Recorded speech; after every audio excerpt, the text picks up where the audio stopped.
因为我们现在的战绩跟蛮多队都是平手的战绩嘛，所以我们在最后一天的赛程中，这2场会影响到我们能不能进到4强。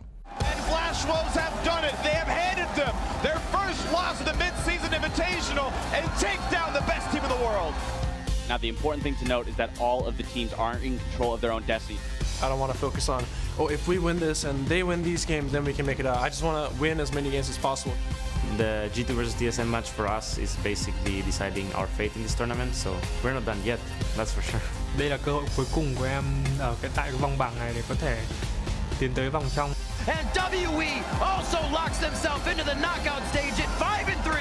今天的比赛对我们意味着就是复仇之战吧。SKT 的话，我不希望跟他5-5开，就是要么他们爆炸，要么我们爆炸。我要跟他们打个你死我活吧。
Hello and welcome once again to the 2017 Mid-Season Invitational, beaming out to you from Rio de Janeiro's Jeunesse Arena. We are just minutes away from our first clash of Day 5. SKT getting in the zone. As you can see, a nice little cuddle puddle going on as G2 makes their way into the arena. That, of course, is our first of 6 games today. Our teams have only 2 games left to affect their position in the standings and determine who makes it to the knockout stage. I'm James Dash Patterson. Complimenting my analysts that today are Indiana Frosker and Black, Mitch Krepa Vorspools, and Isaac Azale Cummings Bentley. Day 5, lots of shuffling still left to do. We've got a tight pack of teams racing for those final 2 spots. How pumped are you guys for our last day of the group stages? I'm super excited, and I'm just glad that it has stayed this close the whole way through. I'm just super happy. Europe apparently still has a shot to make it out, and a pretty good one too. All we need to do is beat TSM, and that shouldn't be too hard. My region's already just making the victory lap right now. We're locked into second, but I love the interview from Condino saying that second's not good enough. Yeah, smooth sailing for your region, but of course we expect them to put up a big fight, that big last match of the day between SKT and WE, perhaps a look at maybe the final best of 5 that we'll see in this tournament. Now, it's the last day of the group stage, and we've already had a packed week of action with a ton of memorable moments. Right off the bat, one that jumps out is the new king of Kled, 957's great escape against a pack of Flash Wolves. Let's go ahead and take a look at that. Now 957 gets jumped on in a 3v1. He's got GA. I don't think he's going to be able to survive this one. There's no support from the rest of the team. But what about Baron right now? Because WE, they're running straight forward here. Kaza is near the Baron, trying to make it, maybe make a steal. What? Oh, he gets started! 957 manages to survive a few seconds longer. He's running for his life. Elephant Vision is coming down. The crab, 957, run, man, run! He gets away! Oh, that's beautiful. They kill Lee Sin on the other side, and they get the Baron. Are you kidding me? And I'm super fortunate that that's not just a treat for me. I get to see that almost every single week in the LPL. Unfortunately, though, I don't get to see 957's Kled too often. He only got to play it 3 times domestically, and it was pretty much perma-banned away from him after that. But nice to see some other teams let it slip in this tournament. Yeah, but they might not do that any longer, having seen what he can do with that champion. Now, we want to hear your favorites, what they were at home. The good, the bad, we want them all. Tweet us at LOL eSports and use the hashtag MSI2017. We'll pull a few to relive later in the day. Now, as always, let's start off by reviewing how the teams are stacked up. There is still a lot of shuffling that can happen. The craziest thing being a 4-way tie for 3rd place, but every team is still in control of their own destiny. So, quick rule of thumb, win 2 and you're in. Let's talk about the 4 teams still fighting for a knockout spot. So for me, it's really going to be the Flash Wolves. You know, you look at their schedule here, they've got the easiest run in. They've already beat Team TSM as well as the Gigabyte Marines. So I think that they're kind of the easy sell in.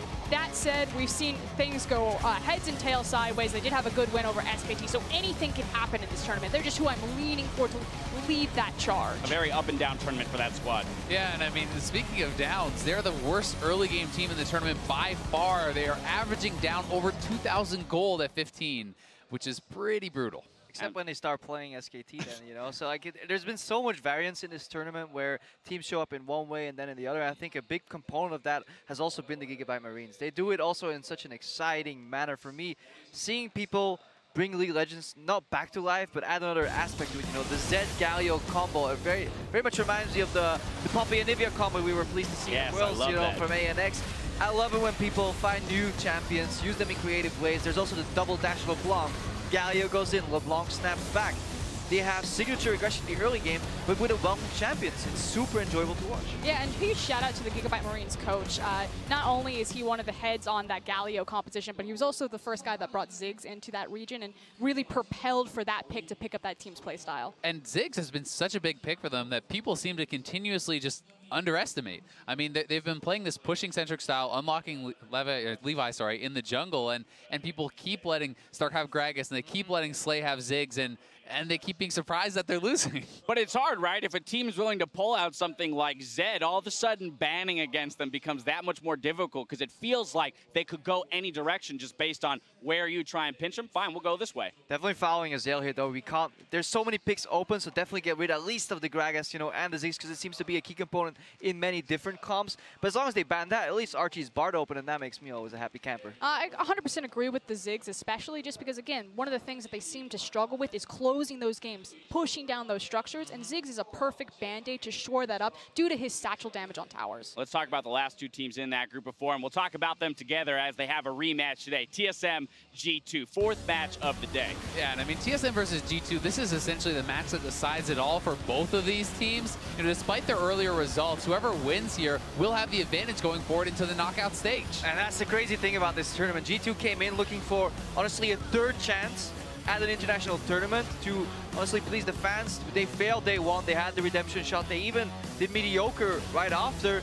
And now they honestly have another third chance within this tournament to still make it out. It's just completely bonkers. Yeah, of course. There are many different scenarios that could come out. We're not going to go through them all here on the desk right now. We'll update throughout the day. But given these four teams and the games that we've got going on today, strength of schedule is obviously going to play into that. The first match of the day being G2 versus SKT. We are counting all the SKT games up to this point as accepted losses, but that could always throw a wrench in as well if people start taking games off of them. I mean, I had the pleasure to cast yesterday. Going in, I was like, okay, I got two great games, and then I have SKT stomping Flash Wolves, and then suddenly you were witnessing just magic happening, like these sweet little rotations here and there. Flash Wolves. We gotta zoom out. We gotta get these little dance moves. No, here. I enjoy being taught League of Legends just to the highest level and being able to a little bit of push and pull right in there. It was just super satisfying to watch. They completely deserved that win. It was not a steal. But then at the same time, that's the same Flash Wolves that is dropping games against other teams. Yep. I mean, of course. Do you have something you want to throw in there? The biggest thing for me was their laking was ridiculously good. And also, you know, I'm willing to watch more of that. But I mean, the Baron control for them was so incredible that it's weird to see that you can have a team play like almost perfect there and then just have some awful games against some of the other teams. Well, also starting to see a little bit of a trend of SKT. You know, if they do have a weakness, where is it? And it seems to be kind of in their own ego, you know, blind picking some of these things like the blind pick Rumble and leaving it exposed to the likes of the Fizz. I don't think we're going to... Syndra is also one of those cases. 100%. And I don't think that Koma's going to do that again, but you never really know. To be fair, though, this is a team that, if there is a time to experiment, you're already guaranteed to get in the knockout stage. They have best of fives to go through. You know, if you're going to experiment now and then save your serious stuff for the best of fives. So, you know, you have to give them a little bit of the benefit of the doubt with that. Still need to win one to clinch that first place seed. Of course, it all starts with our first game of the day as SK Telecom T1 takes to the stage versus G2 eSports. Then TSM face off against the Flash Wolves shortly after for Game 2, followed by Team WE versus Gigabyte Marines. Now, if there are any ties left to be decided, we will bring those to you immediately following the conclusion of our last regularly scheduled game. So clear your schedule and settle in for a good old day of League of Legends. Schedule's clear here. Oh, good. I'm glad you could make time for us, Crepo. All right, well, as we send it to the casters to start our day, Wolf tells us what it's like to be one member in a star-studded lineup.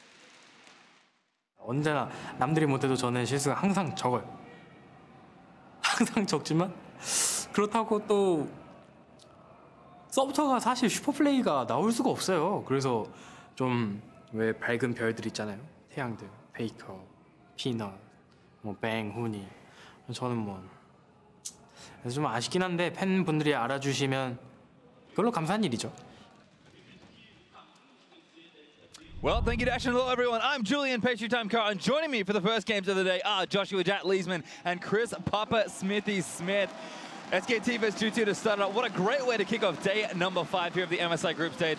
And SKT, their perfect tournament has come to an end, but apart from that slip-up, there's not been much else. Yeah, they have been absurdly dominant in this tournament, and I think Wolf has also been having a great tournament. Like he says, hard to shine with all the stars on SKT, but the more they win, the more that entire team becomes famous. But the big question now is, how are they rolling up the day after they had that big loss to the Flash Wolves? Because SKT, sure, we know they can shake off a loss. Of course, they have already played a series since that game, but also the question will be, Koma was certainly going to be pretty irate after dropping a game. They've had a day to go home, reassess, consider things moving forward. I'm really excited to see whether it's just if they keep it simple today, because that's kind of my first impression. Yeah, and SKT always talks about avoiding arrogance and treating every team as if they are one that can beat you. And it did feel like the arrogance crept in a little bit in some of those draft phases, picking losing lanes across the board against Flash Wolves and actually getting punished. So I expect a much more early game or laning focused strategy from SKT today. Well, we'll see what happens here. Let's review the starting lineups. On the blue side to kick us off, it is, of course, SK Telecom T1. In the top lane, Hooney, jungle Peanut, mid Faker, bot laner Bang, support Wolf, and Coach Koma. Absolutely, and on the red side, it is going to be G2. We have Expect in the top lane, Trick in the jungle. Perks is having a good tournament in the mid lane. Sven and Mithy in the bottom lane, with Coach Youngbuck calling the picks and bans. We haven't highlighted G2 just yet, but we want to talk about mentality. SKT, yes, slipping a game does suck for them, but they should be able to reset. On the G2 side, they already have 2 losses and are likely expecting another one to come here. This is a team that I think mentally could really collapse at the end. It is worth noting, though, that of course, this was the first match of this tournament, and G2 started it very solidly. They had a very good early game, and it was their transition to the mid game that really hurt them. G2 late game, it's been good. The early game up and down. The mid game has been the big question mark. Yeah, and we say the early game's been up and down. It's been up 1.5 times. Those are the times I remember, Jack. Of the 8 games, and that really has been their biggest weakness. And we talk about whether or not they can have the right mentality, because this is a team that really felt like they imploded last year in the World's group stage, finishing 1-5. And after their start, you may have thought that that could have happened again, but I feel like this G2 team is much stronger mentally than they used to be in. Obviously, it's incredibly difficult to start off your day with SK Telecom T1, but they got to do their best to keep level head, and I think they can do it. Well, I think so as well, but here's champ select between these two sides. Lots of jungle bans already. LeBlanc just started for SKT T1, but Ivan, Lee Sin, and Graves all taken out as well. Heavy jungle focus, and this is interesting. We've seen a little bit of a decrease actually in the Lulu Karma bans, and people are more okay with just trading them away. So heavy jungle bans right here. Very surprised to see the Fizz, the final ban on blue side. Fizz jumped really in priority as a flex pick yesterday. 3 early rotation Fizzes flexing to mid against Syndra, the top lane matchups we know all about. All of them victories. It's been a very popular pick this tournament. And now it makes me wonder about if the Twitch will be banned. It won't. And Twitch has been consistently banned against SKT, because you could try banning all the shielding supports, but then there's still Tom Kench, and SKT will blind pick Twitch very often. Yeah, with Lulu and Karma up, that's still a possibility. They can pick the Lulu with the Karma, or they can even put Lulu mid lane and Nami bottom lane, so a very real flex for SKT. That being said, all of those jungle bans, I agree with the Fizz ban in this instance, because I think G2 may have even picked it right here, and it's not something you necessarily want to first pick with all the shielders still available. Well, we'll see what happens here. Lulu, first pick for SKT, that's kind of obvious. Syndra was G2's last ban, so taking that one away is kind of interesting. We're expecting Karma, but the likes of Cannon, the likes of Rumble were left open. They'll actually first pick Orianna, though. Seeing it this early in the draft is surprising. SK Telecom was not playing Orianna with a lot of their Twitch-centric hyper carry drafts. Anyway, obviously a very famous pick for Faker, but they showed a lot of top laners before locking in the Orianna. It's a Perk's comfort pick, and it could certainly still be double shielding from G2. Yeah, and if they end up locking in this Karma in the next 4 or 5 seconds, it does give them most likely 2 pushing lanes, but they opt not to. leave the door open for SKT to take it here. And it feels like insanity because the one team you don't want to leave up double support, Karma and Lulu flex picks to, is SK Telecom, because Bang is proven on the Twitch. He even has played the Cogmore so far this tournament. So we were talking about them and we're like, okay, maybe against TSM you can leave up Lulu and Karma, but against this team in particular, it seems like a gambit too far. Yeah, and it feels a little bit like madness. They blind pick both solo laners as a red side team against SKT, who have some of the deepest solo lane champion pools. Guaranteed they're walking into mostly 2 counter picks. They banned away the one they were most fearful of in the Syndra. But still, what's Faker going to have ready? And look, let's give them the benefit of the doubt. The only reason you blind pick in the first round both your champions is because you feel like you have a practice strategy that can go against the field. Kennen wins basically every top lane matchup. Orianna usually may not have pressure, but can get through lanes. But it seems like a huge gambit if we're giving them the benefit of the doubt. Especially looking at the SKT TSM game yesterday, where Huni destroyed Hauntzer's Kennen top lane. Different day, different players, different draft, but still pretty risky for G2. You see the first 3 picks from SKT and you're like, all right, well, I don't even know what could fill out a draft to take it down. It's already Twitch being so powerful, so often blind picked without any sort of respect for Caitlyn's and other powerful bot lanes. G2 will respond most likely, I think they already have, with the Karma. So they do have one shielding support. But you look at SKT's side and you're like, it's not quite blind pick territory, but it's not far away from it. Doesn't really feel like they were hurt by the bans or pickaways at all. I mean, both teams have actually quite a lot of protection for a high pick area here. SKT, they've already taken theirs in the Twitch, but I think they took Kennen kind of as a risk assessment, saying that they won't take Karma. They get it back here, but what they maybe give up could hurt. Elise actually now going to get banned by G2, so starting to attack more junglers from Peanut. Yeah, and that's actually the coolest thing about this draft. As many risks as G2 have been taking, and as much as SK Telecom look like they're getting blind picked, something where they're not getting it is in the jungle position. Quite obviously, that's now 3 jungle bans by G2 alone to push Peanut down in this pool. Makes you wonder if it's going to push to, say, the Rengar. That was a kind of a very fluctuating pick for Peanut. It was just one of his lowest win rates. He dropped 4 or 5 games with it during the regular season. And it's also, of course, a slower ramp-up level 6 jungler that suits Trick's style, because he's very often a level 6 jungler himself. And even that gets banned away. So, I mean, I think we can see where G2 is going here. I think they want Caitlyn and Nunu as their 2 picks is what I'm most likely expecting. So I would not be surprised to see a Caitlyn ban from SK Telecom right here, but they're discussing which carry they're most fearful of with the double shields and a potential Nunu. Just saw Koma talking to Bang, so I think he's maybe discussing potential matchups there. There's Caitlyn though, exactly as you kind of expected. And if that was G2's plan, all right, they have to pivot very quickly here in the draft. And here's actually something we didn't track. They didn't get a ban off for Kha'Zix, so scratch the Nunu thing, they're still going to have a hyper carry, but getting Kha'Zix as a denial pick is much higher value than picking Nunu here. And now you wonder where Peanut will go, because he had a pretty narrow pool throughout the course of LCK Spring. He played maybe 6 junglers all season, and 4 with any seriousness, all of them accounted for in this situation. You might start wondering where he'll go. Yeah, we call it a narrow pool, but I mean, that's just the jungle pool. Sure. It was Peanut's pool, and at this point, you're almost beginning to reach outside of that. We saw some, random Zac stuff from certain players, but what's Peanut's pocket pick going to be? He's a fighter, he's a skirmisher. We saw his attempt at an Ivern game, and it left a lot to be desired. It was very desperate from the level of play we've seen on other champions. I can see Olaf here, because they have the Lulu.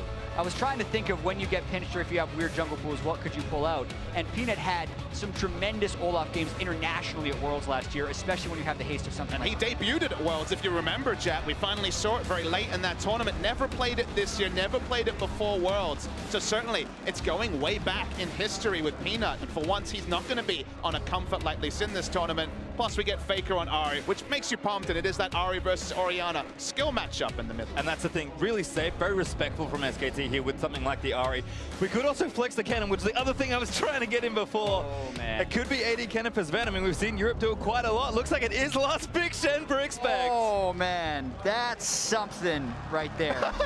Jack, are you all right there? You need a second. I don't like it at all right now. And obviously, it could work and you can be called a fool later, but you have the Karma Orianna, so generally speaking, you want to set that up for a really good scaling marksman. Yes, some of them were banned away, but you can still even put Ashe with that and have strong laning phases. The Kennen doesn't guaranteed win that lane against the Twitch, and now they don't have the scaling, with which to throw the shields onto. Now, if it was Gigabyte Marines, you'd go glass half full with Levi's Kha'Zix, but giving Trick the same respect that he can be a secondary carry with all that shielding is certainly not something that really behooves you, given what he's shown in the tournament. Plus, Shen, just as a pick, if you count his win rate in play-ins and the main event here, or in the group stages, sorry, it is 25%, so it is very much on the lower end. He can be pushed in hilariously by Galio. And it is a comfort pick for Expect, so maybe the thought is here, giving Kennen to Expect just doesn't feel like a strategy that you really want to employ, so maybe they take it because they need to deny away from SKT, but Sven's like, all right, I guess I'm playing this now. I mean,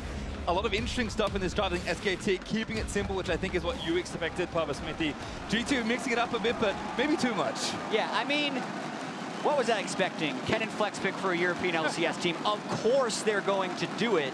And they did, in a sense, trick SKT to thinking they're having Galio versus Kennen, but it's not like Galio versus Shen is magically a terrible match for Galio. I know this is a terrible pun for a G2 game, but who tricked who may actually be the sub-story of this game, because they have certainly flexed, they have surprised, but where it's left up is ultra comfort for SKT outside if G2 can actually attack Peanut, who is not on comfort on the Ola. Well, we'll have to see what happens when we're out onto the roof for the first time here in the MSI group stage, day number 5. Not many games left to play for a lot of these teams. G2 will face SKT one more time. It looked okay for the first 10-15, and then, as very typical for SKT games, it goes downhill quickly. I mean, you say okay, I think it was good. Honestly, it was the first game of the tournament. SKT came in already kind of crowned champions of the mid-season invitational, and G2 took it to them until they made a big macro mistake in the mid-game, which lost them all their early reward. And the start is already better for SKT in this game. That's true. In the first game of the tournament. Faker, as Orianna, was in the brush that Perkz ended up putting his Orianna ball in, so no first blood pre 1 minute in this one. And in that particular game, G2 did still get demolished in the mid game, and that's one of the most devastating things that can happen to a team, have that good start and then take some very bad map plays, because then everyone feels bad about the strat.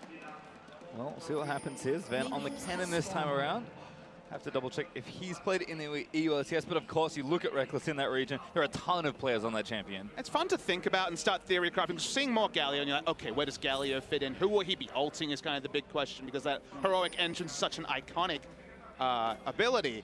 You have to feel like if SKT can push up top lane, which you can almost plug and play, almost certainly against the Shen, Olaf can go pretty damn aggressive and have Ragnarok and also the heroic entrance to back up counter jump. That's exactly the thing that I think SKT would be banking on, is if Peanut can get ahead in this early game, as he has many times on the Olaf. His ability to run people down and having the damage reduction from a Galio ultimate as well as that backup makes him even scary.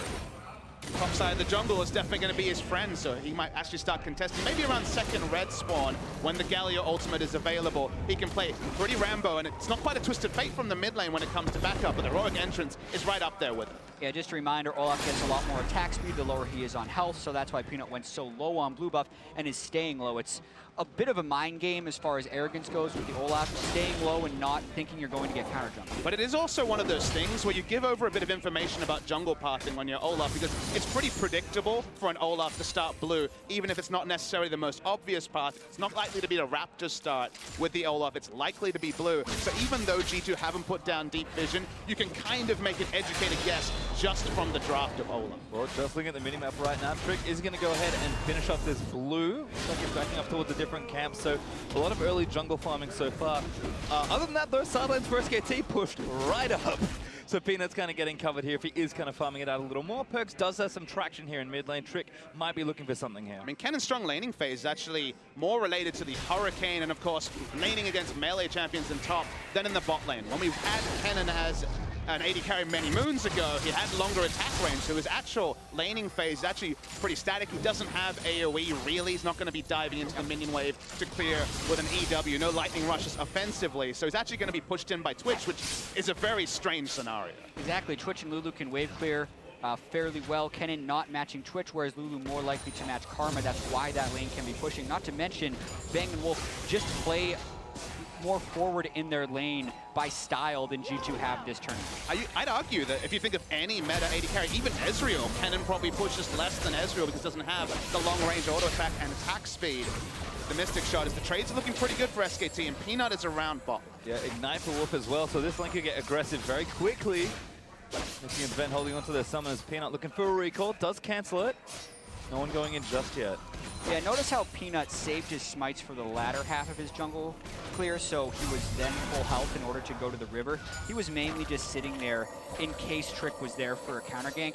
A little disappointed that actually he was there because Trick had just been in that brush about 20 seconds prior, and it's very rare for a player to re-gank a spot in 20 seconds after doing a clear like that, but didn't lose much time and was generally there for safety, so a fairly SKT style play, taking a very small negative play for preventing the larger one.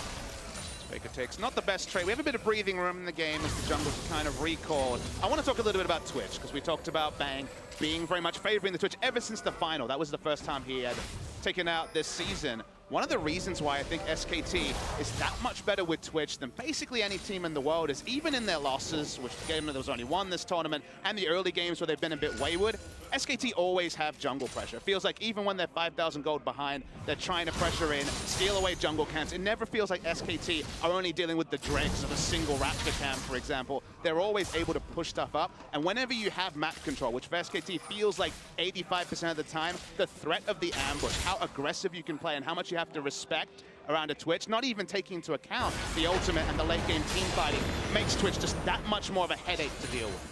And to add a little bit to that as well, Huni and Faker are such threatening soul laners that apply so much pressure.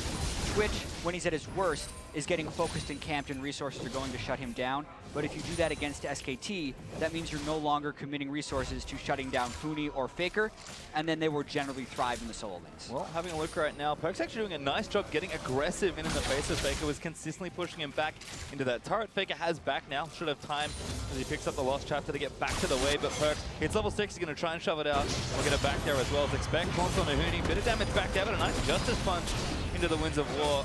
Just trading back and forth. I don't expect too much to happen here in this 1v1. Yeah, but I do have to credit Expect right here actually having a slight minion advantage over Huni. He did expend his teleport to get it, but he'll get back his global presence at level 6.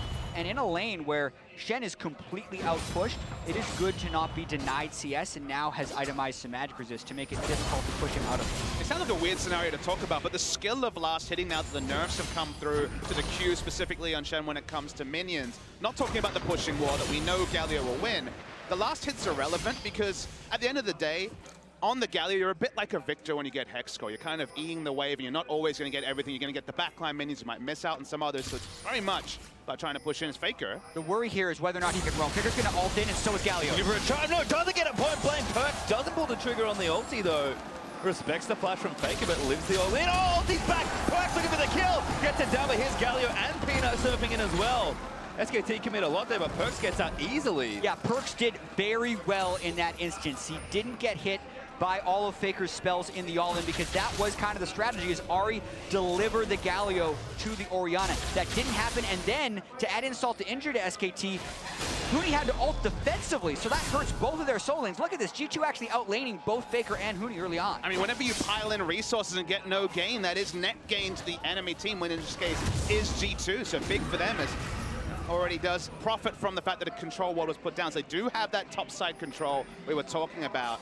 You know, pathing around top, but not realistically looking for a turret dive. But yeah, SKT, they have been largely keeping it simple, but the execution does go wayward on that. Yeah, and unless Huni can poke down Expect, that dive is actually really difficult. The auto attack blocking that Shen can do by pressing his W really limits the Olaf's diving potential unless they send 3 people up there. So actually a very controlled early game, all things considered, for G2. That's why really the strategy for SKT, I think, is to control the enemy topside jungle like we mentioned, because Galio's going to auto push, it's going to miss minions like we've already noticed. Very new into the meta, very difficult and haphazard to get the auto attack in when you're largely under turret anyway. So it's really on Olaf to profit from the fact that top lane will be perma-pushed into Shen's turret. And we've seen a little bit of that already. Cooney moving up, getting wards deep into that side of the jungle. Peanut did steal away the red as well, so you can kind of see where SKT are putting a lot of their pressure. Other than that though, CS lead looking great for Perks in the mid lane, actually 20 up on Faker right now, and no first blood given just yet. Gold nice and even. G2 happy to play a nice controlled early game and looking strong here. Might even get something. Actually, Trick jumping on a Faker. Faker trying to get out, but Perk's going to follow through. The ult procced. Bang here as well, though. Faker taking a lot of damage, but G2 so much respect. There's Bang, here's the TP down as well. Peanut also getting in, but Ben trying to start him up. Good two-man shockwave. Gets on the Bang, but it's not quite enough damage. But flashes up for Huni, gets a four-man taunt. I think it might have been all of them. There's a little Walty. First blood's down already, and then chasing it on for Trick. Wolf getting low as Ben. Tries to chase him out, expect. Gets a kill back for Trick. Does go down to Galio. Huni now caught out 1v3 versus the rest of G2. Can he get out of this one? He doesn't have his ultimate. He's going to get stunned by Sven. He needs to try and run out, but a good block on the Justice Punch. Damage is massive, though. Galio doing so much in the early stages, but I think it's enough. There's the taunt. Sven gets another kill. How was Galio already a raid boss when it comes to tankiness? The snipe away to get the second kill as well. Huni's Galio yesterday was monstrous against TSM, and the lead he's got already after a bit of a haphazard laning phase is going to really reward SKT. Yeah, timing on the teleport gives him the 2 kills, but G2 was able to get 2 over, so we were nearly in a standstill before that, and we're mostly in a standstill after. We're going to watch this one more time, though. The big thing is Bang's sneakiness getting into lane here, because you start the fight by chucking Faker low. I was actually expecting a Shockwave early on to try and catch Faker, but they're respecting his flash. They don't want to blow Shockwave onto nothing, but it's Bang who surprises them, and then Perks without summer spells can be run down. I really respect them for actually pulling off, expecting Bang to come in, but Huni's teleport, and then getting basically everyone on the taunt into the wild growth. No one has health bar or really resources to follow up on it, so it is very much a solo mission, so it's actually relevant that Huni snipes away the second kill. Otherwise, SKT would have traded down in this scenario. Well, bit of early action, but teams kind of in a whitewash. SKT technically up on goal, but 500 isn't too much here. Drake, the Mountain Drake's still up. And of course, Tao's feeling pretty healthy on both sides, so everyone just chilling out for now. First exchange, though, very neutral. Yeah, and I do want to point out Huni's itemization on Galio here. I feel like his item choices are actually almost always correct on any champion he plays. He's played 2 Galio games before, and in those games he's built Ninja Tabi, Sunfire Cape, Iceborne Gauntlets into Thornmail. And those are games where he's dealing with a lot of physical damage threats. Here, even though Kennen will do physical damage, it's a lot more magic damage, and the only real physical damage is from an assassination character who's never going to be hitting him. So he's going Spirit Visage first, and most likely Mercury Treads after that one. I really love the choice. Bagoon again, 2v2 starting. Shockwave hits Peanut, but he holds through it. Now Trick caught out of position, just has to run him down and try and get a sniper. Faker gets the kill. First 2v2 win, SKT. Yeah, really close skirmish there, able to back away in the bot lane. Also some trading, but trading up is SKT. This time Faker does actually hit the skill shot to pick up his first kill of the game.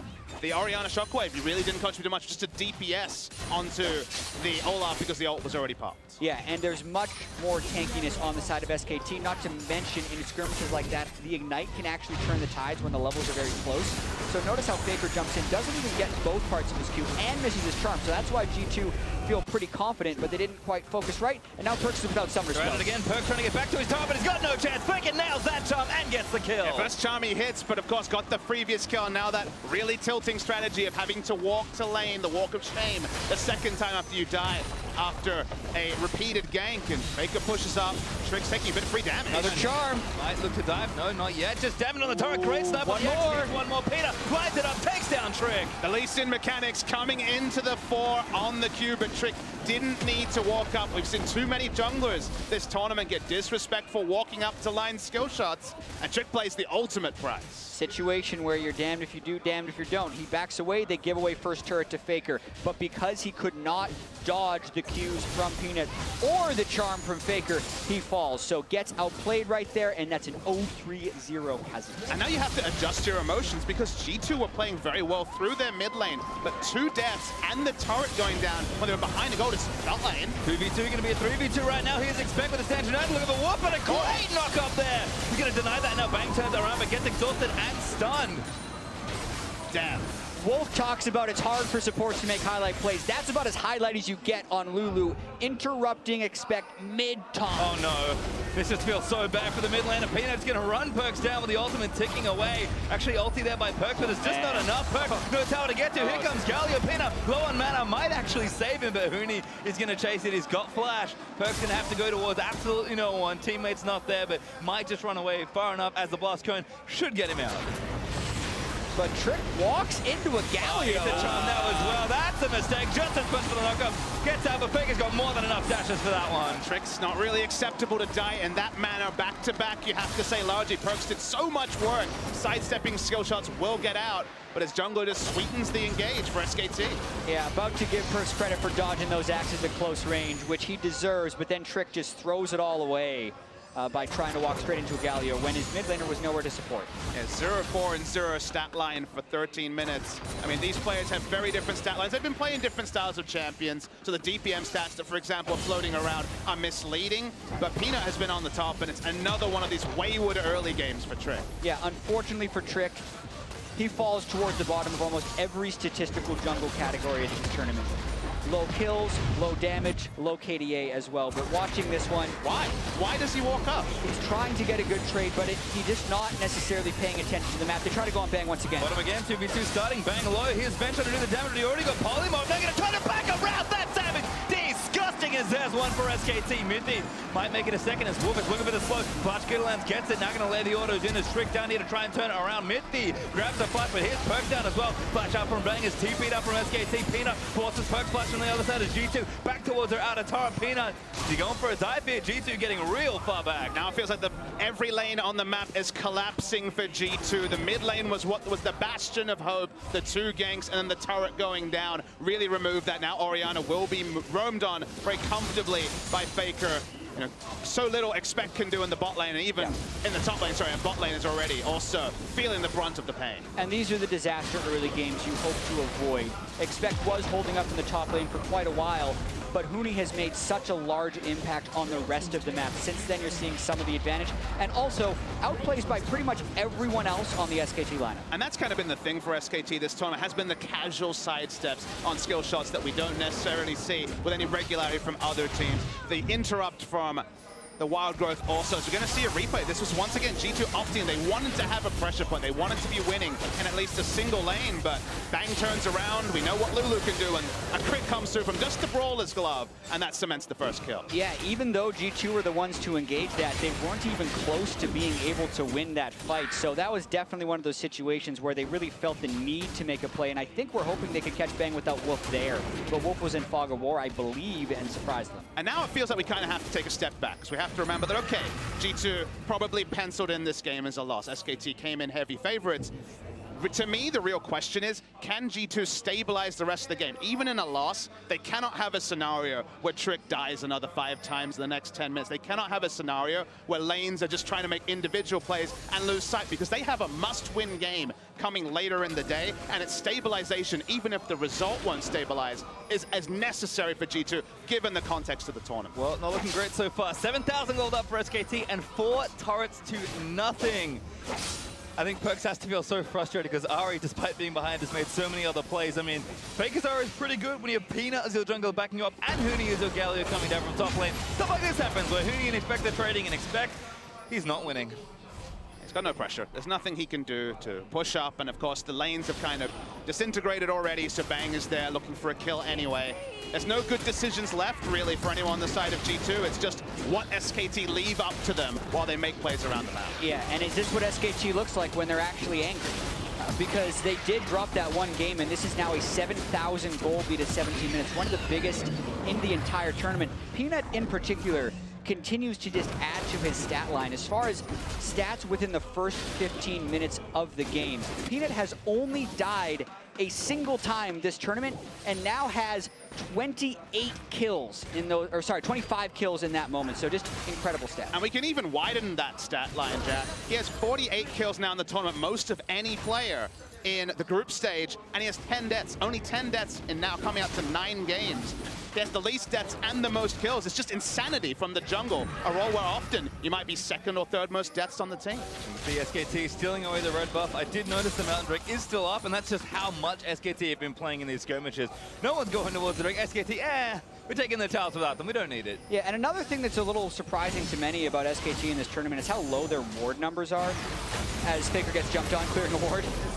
It's okay, Faker just uses the ulti, gets out. Yeah, it's how low their ward numbers are, but I do want to point out their trinket choices. In almost every single game, Faker is going sweeper. Almost no other mid laners are going sweeper, and as a result of that, his wards are extremely low. But also, he's not buying that many control wards. You can see he's sitting on his refillable potion this late in the game. You can argue that SKT is so pushed up on the map so often and recalling so infrequently that they're just buying fewer control wards, but also they're almost always with triple sweeper because the name of the game is denying vision rather than acquiring it because they're human wards later in the game. I mean, what was our storyline for Peanut in 2016 on the Rocks Tigers? The battle ward. He was warding by being in the face of the enemy jungle. Well, they got about 5 battle wards, it feels like, right now for SKT, so they have at least been afforded to be a lot more conservative with their ward usage, which means all that gold lead, already around 8,000 is put into damage, and that's why it's time for skirmishes at any point. Well, G2 hoping for something optimistic perhaps in the top lane. 3 people just sitting in that middle brush in the top lane, but Wolf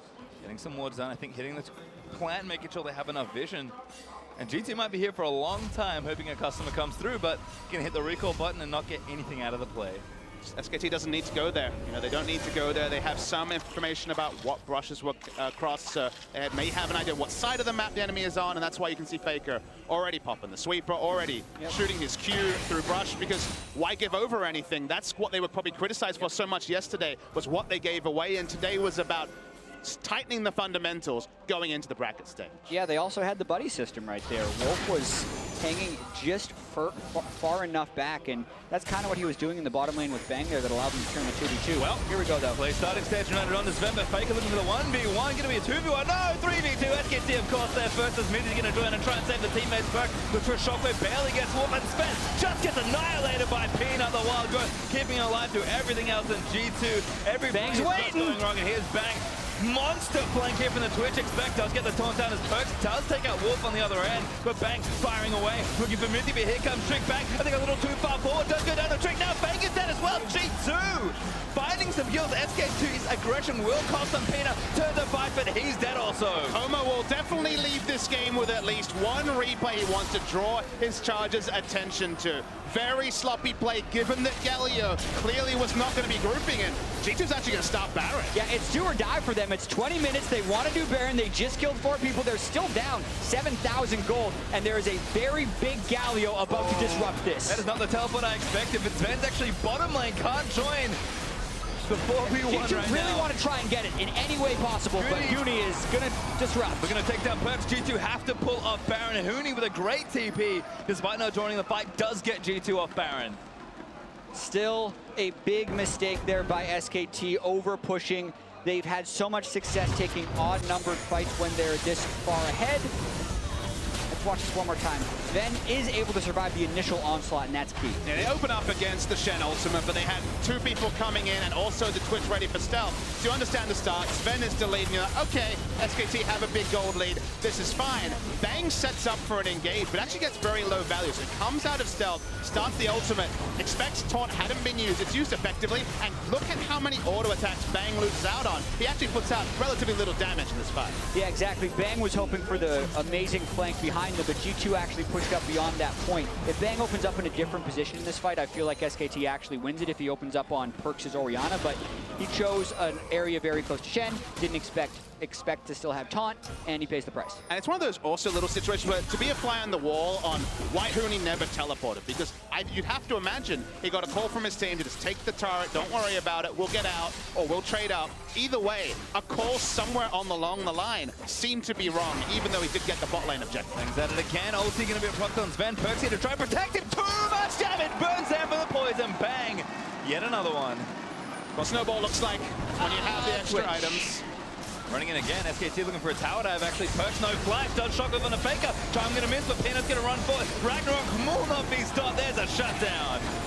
You're afforded to make mistakes like SK Telecom did 3 minutes ago. When you have an early game like SK Telecom did in this game, they can get away with mistakes. Will they be able to do in the bracket stage? That part is up for debate, but given this early game, they're still gonna be comfortably in the league, almost 10,000 gold. Absolutely insane here for SKT, and that Bang's Twitch again getting aggressive. Sure, it cost him in the last exchange, but SKT's control just serving them so well, and he's a 23-minute Baron. And I love the vision toggle because, again, you see the pressure that's on because they also have to deal with the fact that Twitch has stealth. So there's so many things to respect, and they have so little map control. And Trick just had to jump away over a further wall while they still don't have vision of this Baron. He's back in, though. Would actually have a chance to steal with that vision. Oh, not quite there. Trick needs to get back in, but the smite's already down, and now Trick's just caught out of position. Faker almost with the ulti ready to chase SKT. How far do they want to go? Faker, instant shove, takes down Trick, and they get a pick for their trouble after the Baron is banged. Still chasing, wants revenge on Mythy perhaps after the last exchange. No Shen around this time. Mythy running back towards his teammates. And they're going to take this quick trip back to the base and maybe try and prep themselves for a final push. 1-3-1, they have the Galio that can join the other lane if they decide to dive. This size of gold lead at 24 minutes you actually don't often see, so SKT going to try and push this And fast. you can't even say words like the outscale word or anything for the side of G2. It is Kennen AD carry. We did scrutinize the comp when they went for the Shen last pick, saying, well, in the mid game it could be impressive if somehow Shen is massively ahead, if Kennen's massively ahead. But that was literally the only real win condition, barring catastrophic mistakes, that you just aren't really assigned to SKT. Exactly, and the bot lane Kennen is still about the split push. It's just a different way of trying to get there instead of throwing him in the top lane. And when you fall that far behind in the early and mid game, you just never have the opportunity to set up the split push and never get an advantage in any of the side lanes. And in general, just the amount of time SKT are out on this map, these are long shifts for these boys. But just putting in overtime and Bank stealthing forward again. He's like, got actually no team behind him, and he's still confident going in, maybe looking for a pick. Actually opens up on a Perks. Faker on the other side hoping they take the bait, not this time. It was really fun watching Bang's movements because it felt like any two was golden. He was, when they saw the third person roll in, he was like, okay, maybe I'm going to step back. But this is the same Twitch we saw in the grand final, walking up to a Malzahar in a mid lane and being like, well, I'm going to be fine. I got QSS. I'm going to get a double kill. And when you're that far ahead on Twitch, it's why teams have been banning away the Twitch, because map control plus something like this, a hyper carry that can come from stealth, is just the biggest headache ever for G2. Well, pressure continues. Peanut just slaying people. Stands United. It's not quite going to be enough. Peanut barely lives up. Faker just nails Bang with a Q. Here's Galio now going to knock up Expect and peel for the rest of the team. SKT might turn it back around, knock up onto Expect. He flashes out. G2 still defending, but SKT playing with styles and so much aggression. Yeah, I mean, Peanut just beast modes right in there on this Sven. It feels unfair when Peanut's this far ahead just running at your carries. I mean, what can you do? They have a Shen ulti, and it's still not even close to enough with Faker there. And it's on the Olaf. They targeted him so hard, and yet he still found comfort on a pick he hadn't played all year. SKT want to finally break the base. And it's broken. Bottom in, give it a turret down. Bottom in here will follow shortly. G2 running back towards their fountain, hoping something happens. But SKT still complete control. Will maybe end the game before the next Baron spawns. Yeah, and I mean, Pacer Time, you asked what can G2 do? And I'll say play for late game, but that's the next game. TSM is the late game at this point because they know that their way in, there's still ways into the bracket stage with the victory over TSM. Ooh, so. Flash, my team alive, no back flashes forward! I think it's gonna cost him his life, bang! Bit silly, Trickle taken down. I saw your finger wave there, Pastry Time. We were right there with you. Unnecessary mistake, but again, not going to be consequential. You'd have to imagine the context of the fight. Peanut's 2 levels up on the enemy AD carry. He was levels up on the mid laner as well for the majority of this game. Clean up the kill. Peanut gets out. I am surprised that Sven waited so long to flash. Peanut was going to have to take time to clear onto him. The taunt would still technically be able to reach the Olaf. Speaking of Olaf, this is the replay, right? Peanut at it again here. Actually, 1v3 running away. Good shockwave there after the Ragnarok wears up. Peanut goes down and says, all right, starting to get a little bit sloppy. Yeah, they're just having fun, it feels like, at this point, SKT. It's reminding us of SKT versus the Gigabyte Marines first round match where they opted into a death match because they could. You can say, though, that G2 picking up these kills is going to be raising spirits. Just picking up a kill when you're on this stage, when you know that your biggest task is ahead, it is that match against TSM. Picking up kills on the names that you know and love is big for the G2 members because they need any semblance of confidence. But remember, they are 0-3 if you include the 2 games from yesterday in a row, absolutely. And they really need to pick up. It's a must-win game later, so any sort of steadying influences from inside the game are welcomed, given that, again, we still aren't really crediting them with a chance to come back 12,000 gold behind. It definitely depends on the team, the way they can recover from victory and the ways they would preferably lose, right? Because we actually had a pretty big discussion about this Hellman in the catcher pit, and I think there are very varying opinions about, well, you'd actually rather win fast. You really don't want to be winning and then lose because then you're going to be more tilted after the loss, but so much of it will depend on the individual. If Perks had off there, that would have been sick, but he does instead to Faker. Just dashes forward. I was smelling a play there for Perks, but not a mind reader, and bang. Just playing so far up with this rat. Yeah, they're not playing 3 lanes. Of course, the Super Minions are pushing in bot. They just want to break the base in a second spot. SKT just want to finally put the icing on the cake, which is the victory in this game. Exactly. We also have to note a win walks SKT as the #1 seed. Surprise, Peanuts in again. Here's the Galio ultimate to follow through, but that is diving through. Quite on 3 men there. And the ultimate from Zed, I don't think he's going to cut it. Huni still chasing him down. There's a couple dead already. 2 pull for G2 as expect. Is it going to be the next target? Huni tries to flex to the fountain, gets the taunt back down as well. Faker still guiding forward, just skirting around the fountain laser. Expect flashes back into his own fountain just to not die. I don't think you'd ever heard those words played by Blade Pastry Time, but that's what had to happen. They're waiting for the minion wave. They're looking to finish the game. SKT are in rare form. Game looking to go down before the next Baron spawns. Got about a minute to do it. Faker finds Perks to lead him off the map. It's the right next to Charge Skinner for Faker. Looks for a second charm, doesn't get it onto Minty, but Peanut and Wolf are doing the business they need to do. Huni zoning them away. The Nexus exposed and SKT dominate G2 to lock in first. In under 30 minutes with just the 1 Baron spawn. They did even look a little bit sloppy in that victory towards the end, but that's just the expectations SKT has set for themselves and the fans. Now 8-1 in the MSI group stage. Every other team in the world wishes they could be scrutinized as closely as SK Telecom T1 is. Every team wishes that even in a game that they did not look like losing after about the first 8 to 10 minutes, people will criticize them for over-engaging, for having a bit of fun, for diving in for KDA. But that is SK Telecom T1, a team that has won every international tournament they have competed in ever since Worlds 2015. And they're now locked in as the first team. And whichever team finishes fourth, and there could certainly be a lot of headaches to work out who that is, are going to be very scared about the proposition of a best-of-5 against SKT T1. And like you said, we just have to look at the little things. I mean, to be fair to SKT, it's not just us that have to scrutinize this team so heavily because they are otherwise so good. You know Chrome is going to be in there, especially on that engage towards the top side, saying, what were you guys thinking? But apart from that, they're the best team in the world for a reason. They can afford to make some pretty horrendous mistakes at times, and it just feels like it doesn't matter. Absolutely. This is actually the first game Huni has played Galio and not been the most damage on his team.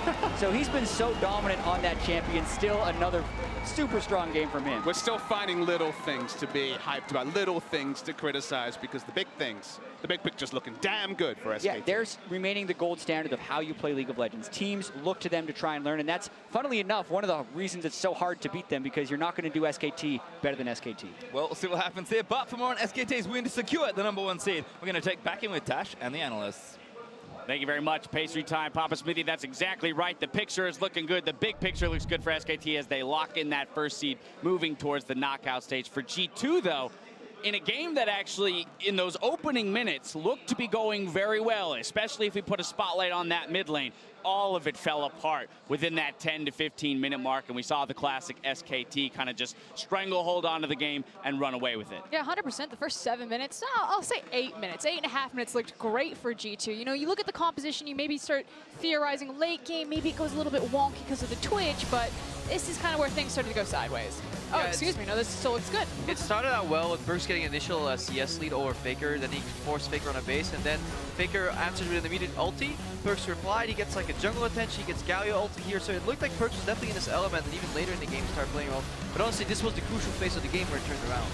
Yeah, I mean, for G2, it just felt like to me, like their first fight around mid lane when Perks was already way ahead was just not necessary. The SKT bot lane had the shove, was going to respond first, and you know, they didn't need to go for as much of a commitment as they did. Yeah, and then it just collapses all on mid lane because it makes sense. SKT want to hit them there because they don't have the TP anymore. It was Huni who teleported into that fight into the river, so they don't want to compete with the Shin teleport down bottom, and so they just throw over and over Peanut and Faker time and time again into that mid. And then we have to talk about what our expectations were coming into the day. G2 was on the books they were going to lose anyways. It's only the manner in which they lost that was important to see maybe how it spells out what's going to happen in the rest of the day. So for me, I'm actually not too fussed with this result because Perks was playing out of his mind. He's going up against Bjergsen later. If you play against TSM, the one man you have to keep down at all times is Bjergsen.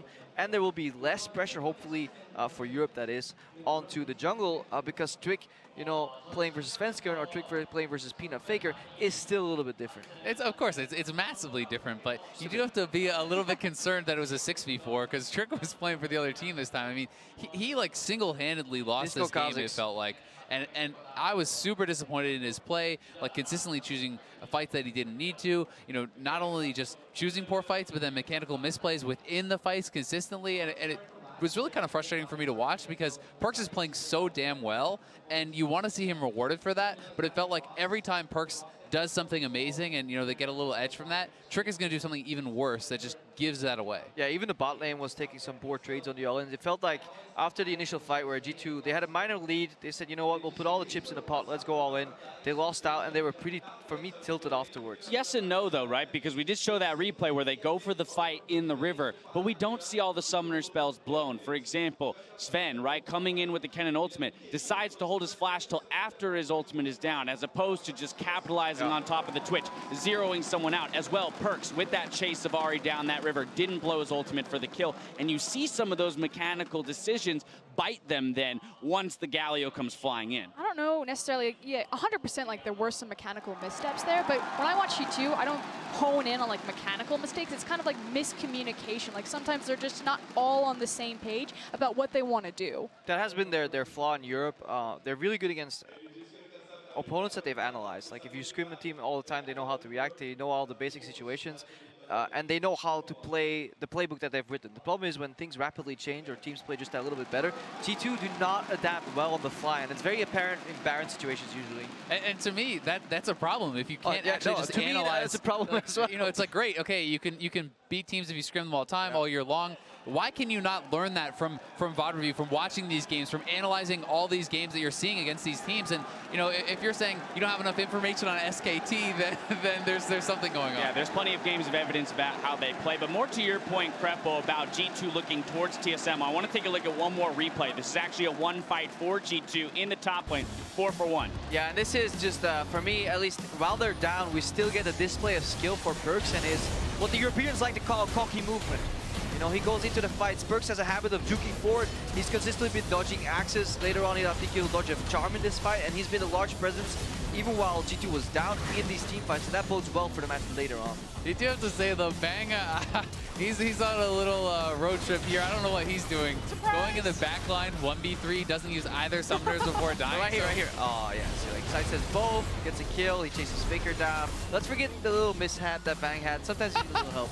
I love that we're both looking at different parts of this replay. Azale's like, what is happening in the back half? You're just like, Perks, no, yes. Yeah. Right, but I mean, Perks was great. But I think that's where, again, as we say, coming into the day, the assumption was G2 drops the game here. All eyes are on that TSM versus G2 matchup. And again, to your point, all right, you push Peanut on to his 4th, 5th, 6th champion. The guy still goes crazy and massacres your team. You're probably not going to have the same performance out of Svenskeren. We'll see. We've seen some pretty highlight plays out of him in the past, but at this tournament specifically, hot and cold, as has been mentioned before. We do have to step away for a quick break, but when we return, TSM and the Flash Wolves take to the stage for Game 2.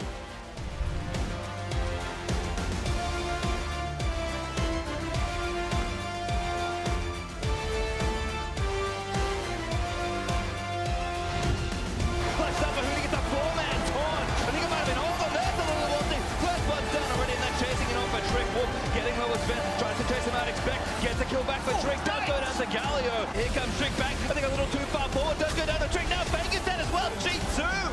Finding some kills, SK2's aggression will cost him Peanut, turns the fight, but he's dead also. But so much of it will depend on the individual. If Perks had ulted, that would have been sick, but he dies instead to Faker. Just dashes forward. I was smelling a play there for Perks, but not a mind reader. Nexus exposed, and SK